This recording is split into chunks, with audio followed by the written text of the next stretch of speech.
ಇವತ್ತಿನ ಬ್ರೇಕ್ಫಾಸ್ಟು ತೊಂಡೆಕಾಯಿ ಪಲ್ಯ ಇತ್ತು. ನೆನ್ನೆ ಶಾರ್ಟ್ಸಲ್ಲಿ ಶೇರ್ ಮಾಡ್ಕೊಂಡಿದ್ದೀನಿ ನೋಡಿ ಹೆಂಗೆ ಮಾಡೋದು ಅಂತ. ತುಂಬ ಚೆನ್ನಾಗಿರುತ್ತೆ. ನೆನ್ನೆ ಚಪಾತಿ ಮಾಡಿದ್ದೆ, ಇವತ್ತು ಪೂರಿ. ಅದೇ ಪಲ್ಯ ಇತ್ತು ಸ್ವಲ್ಪ, ಅದಕ್ಕೋಸ್ಕರ ಜಾಸ್ತಿ ಮಾಡಿದ್ದೆ ನೆನ್ನೆ. ಅದ್ರ ಜೊತೆಗೆ ಪೂರಿ ಮಾಡಿದ್ದೀನಿ. ತುಂಬ ಟೇಸ್ಟಿಯಾಗಿರುತ್ತೆ. ಹೋಗಿ ನೋಡಿ, ಒಬ್ಬೊಬ್ರು ಒಂದೊಂದು ಥರ ಮಾಡ್ತಾರೆ, ನಾನು 2-3 ಥರ ಮಾಡ್ತೀನಿ. ಅದರಲ್ಲಿ ಇದು ಒಂಥರ ಜಾಸ್ತಿ ಇಂಗ್ರೀಡಿಯೆಂಟ್ಸ್ ಇಲ್ಲ. ತುಂಬ ಟೇಸ್ಟಿಯಾಗಿ ತುಂಬ ಚೆನ್ನಾಗಿರುತ್ತೆ. ಸುಮಾರು ಕಡೆ ನಾವು ನೋಡಿದ್ದೀವಿ ಪ್ಲಾಸ್ಟಿಕ್ನ ಬಳಸಬಾರ್ದು ಅಂತಾರೆ, ಆದರೂ ಬಳಸ್ತಾ ಇದ್ದೀವಿ.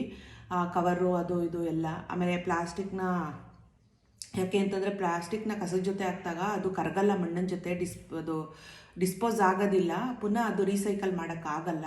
ಅದು ಪ್ರಾಣಿಗಳಿಗೆ ತಿಂದಾಗ ಪ್ರಾಣಿಗಳು ಸತ್ತೋಗುತ್ತೆ. ಆಮೇಲೆ ಪುನಃ ಅದು ನಮ್ಮ ಆಹಾರದಲ್ಲೋ ನೀರಿಗೋ ಸೇರಿಕೊಂಡು ನಮ್ಮ ಹೊಟ್ಟೆಗೆ ಸೇರುತ್ತೆ ಪುನಃ ಪ್ಲಾಸ್ಟಿಕ್ಕು. ಅದಕ್ಕೋಸ್ಕರ ಯೂಸ್ ಮಾಡಬಾರ್ದು ಅಂತ ಹೇಳ್ತಾರೆ. ಆದರೂ ನಾವು ಅಷ್ಟೊಂದು ಸೀರಿಯಸ್ಸಾಗಿ ಕೆಲವೊಂದು ವಿಚಾರಗಳನ್ನ ತೊಗೊಂಡಿರಲ್ಲ. ಸಣ್ಣ ಪುಟ್ಟ ಮನೆಯಿಂದನೇ ನಾವು ಒಂದಷ್ಟು ಬದಲಾವಣೆಗಳು ಮಾಡಿಕೊಂಡ್ರೆ ಖಂಡಿತ ಒಳ್ಳೆಯದಾಗುತ್ತೆ ಅಂತ ನನಗೂ ಅನ್ನಿಸ್ತು. ಯಾವಾಗ ಅಂತಂದರೆ ಇತ್ತೀಚೆಗೆ ತೇಜಸ್ವಿನಿ ಅನಂತಕುಮಾರ್ ಅವರು ಒಂದು ಕಡೆ ಸ್ಪೀಚಲ್ಲಿ ಹೇಳಿದರು. ನಂಗೆ ತುಂಬ ಇಷ್ಟ ಆಯಿತು ಅವ್ರು ಹೇಳ್ದಂಥ ರೀತಿ. ನಾವು ಒಂದು ಸ್ವಲ್ಪ ಒಂಥರ ಪಾಲನೆ ಮಾಡಿದ್ರೆ ಒಳ್ಳೇದಾಗುತ್ತೆ ಅಂತ ನನಗೂ ಅನ್ನಿಸ್ತು.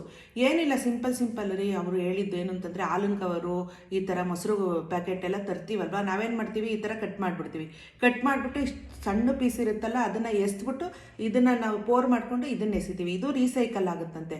ಇಲ್ಲಿಷ್ಟು ಸಣ್ಣ ಪಾರ್ಟ್ ಏನು ಕಟ್ ಮಾಡ್ತೀವಿ ನೋಡಿ, ಅದು ರೀಸೈಕಲ್ ಆಗಲ್ವಂತೆ. ಅಂಥದ್ದೆಲ್ಲ ಡಿಸಾಲ್ವ್ ಆಗಲ್ಲ ಸಾಯಿಲ್ ಜೊತೆಲಿ.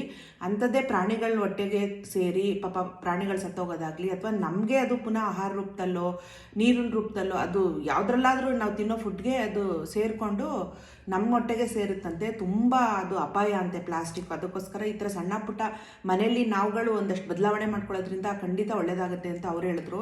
ನೋಡಿ, ನೀವು ಇನ್ಮೇಲೆ ಹಾಲಿನ ಪ್ಯಾಕೆಟ್ನ ಈ ಥರ ಕಟ್ ಮಾಡಬೇಡಿ, ಈ ಥರ ಕಟ್ ಮಾಡಿ. ಆವಾಗ ಆ ಕವರ್ನ ತೆಗಿಬೇಡಿ. ಈ ಥರ ಕಟ್ ಮಾಡಿಬಿಟ್ಟು ಪೋರ್ ಮಾಡಿಕೊಂಡು ಇದನ್ನು ಹೀಗೆ ಹಾಕಿದ್ರೆ ಇದು ರೀಸೈಕಲ್ಗೆ ಹೋಗುತ್ತಂತೆ. ಈ ಸಣ್ಣ ಪಾರ್ಟಿಕಲ್ಲು ರೀಸೈಕಲ್ಗೆ ಹೋಗೋದಿಲ್ಲ.